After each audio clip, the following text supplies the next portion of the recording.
Hey, what's up, guys? Welcome to AnTalk, the weekly comic conversation. So today I want to talk about DC Animated's latest film, Justice League Dark.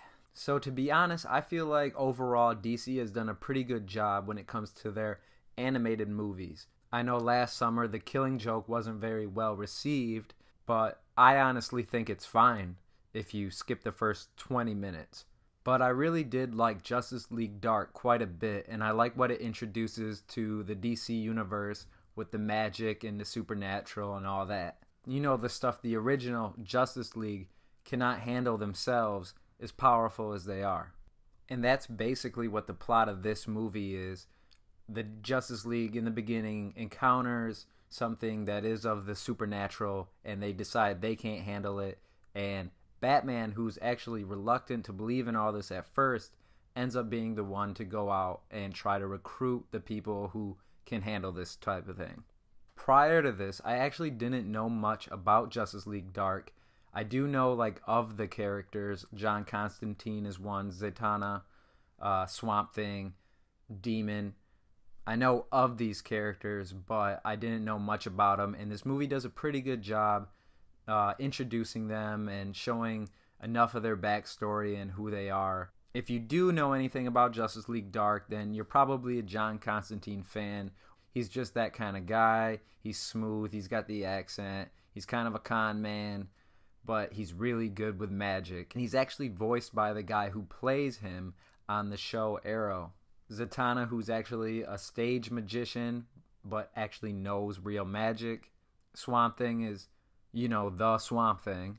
You have Deadman, who is a dead man, a ghost who has the power to possess people. And then you have Etrigan the Demon, who is probably, personally, one of my favorites in this. All of which are very reluctant to join or answer Batman's cause. He goes around recruiting. But without getting too spoilery, I'm sure you can guess that they do get together at some point in the movie. You have the original Justice League members, Superman, Wonder Woman, Green Lantern.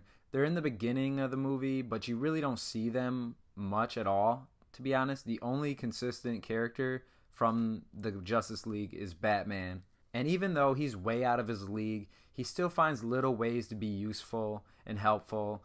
And it's really cool, and it's, that's just who Batman is, of course. So it's not like he's just tagging along for the ride. He actually does serve a purpose in that he needs to basically supervise what's going on, even though he's not much use.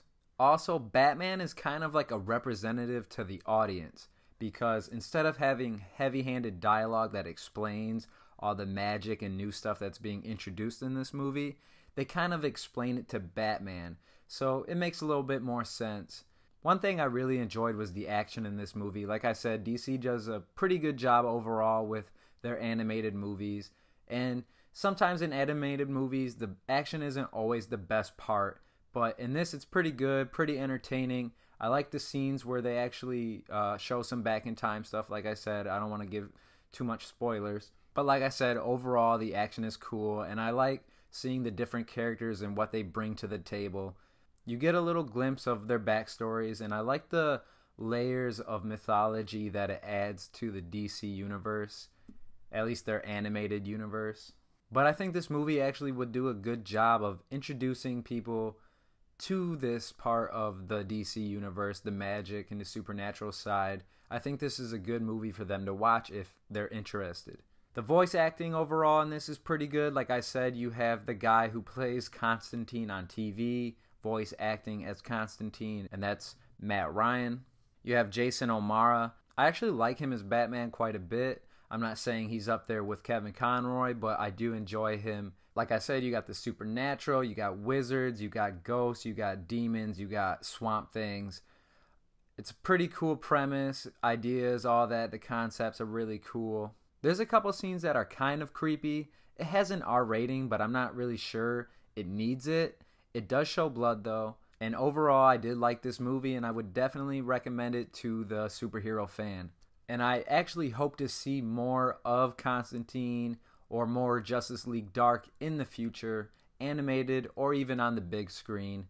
Have you seen Justice League Dark? Let me know what you thought. Don't forget to like and subscribe. This is AnTalk. Thanks for watching.